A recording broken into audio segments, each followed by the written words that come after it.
Hello everyone and welcome to our ICT Kikkawa College Massage Therapy School video channel. Now what I would like to demonstrate next is some very basic what we call Swedish techniques.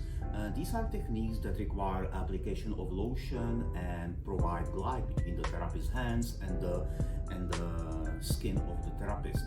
So just like in cooking, we start with lotion, but this time we will apply it to our hands directly. And I'm going to start with effleurage. Okay? Effleurage is a bilateral symmetrical stroke where I'm molding my hands to the contours of the client and I'm spreading the lotion. When I'm going up or superiorly, I apply a bit of pressure, but there is virtually no pressure when I'm going down. So effleurage is one of those techniques that you can use for opening, for closing, and you use it as a in-between binding techniques for other strokes. Okay, I just need more lotion. So that will be one snippet, right?